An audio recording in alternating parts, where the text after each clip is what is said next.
নদীতে প্লাস্টিক ফেলে আগামী প্রজন্ম মাছ খেতে পাবে না, তাহলে সেই ধোঁয়াটা ডাস্টবিনে ফেলবে, পুলিশকে ধরতে হবে না। মানুষকে যদি বোঝানো যায় ধোঁয়া উড়ালে নিজের ফুসফুসি নষ্ট হবে, তাহলে সেই কালো ধোঁয়ার গাড়ি নিয়ে রাস্তায় নামবে না। নীতিমালা সাময়িক পরিবর্তন আনে, কিন্তু সচেতনতা দীর্ঘস্থায়ী পরিবর্তন সৃষ্টি করে। একজন মানুষ যদি নিজের ভিতর থেকে উপলব্ধি করে একজন পরিবেশ রক্ষা তার বেঁচে থাকার শর্ত, তাহলে সেই আইনকে ফাঁকি দেবে।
আজকে বিতর্কীরা অনেক চমৎকার উপস্থাপন করেছে, কিন্তু স্ট্যান্ড পয়েন্টগুলো ধরে ধরে যে যুক্তি খণ্ডন করে কথা বলবেন সেটার অভাব আমি লক্ষ্য করেছি।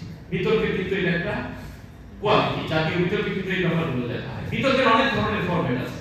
আজকে আমরা যেটা করছি সেটা একটা সনাতনী বিতর্কের ফরম্যাট, কিন্তু বিতর্কের আধুনিক যুগের যে সংসদীয় ফরম্যাট, আমি আশা করি পরবর্তী সময়ে আমরা হয়তো সেটাতেও যাব।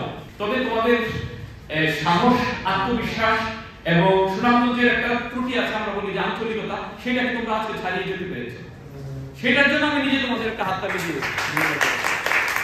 এবং চারিদিকে বিশ্বব্যাপী আমাদের দেশে তো বটেই নারীদের যে নেতৃত্ব যোগ্যতা পরীক্ষার মাপকাঠিতে তারা যে অনেক বেশি প্রমাণ দিচ্ছে, সেটা আজকের এখানে আমরা লক্ষ্য করেছি। সবইটা আমাদের কাছ থেকে নিতে পারবো।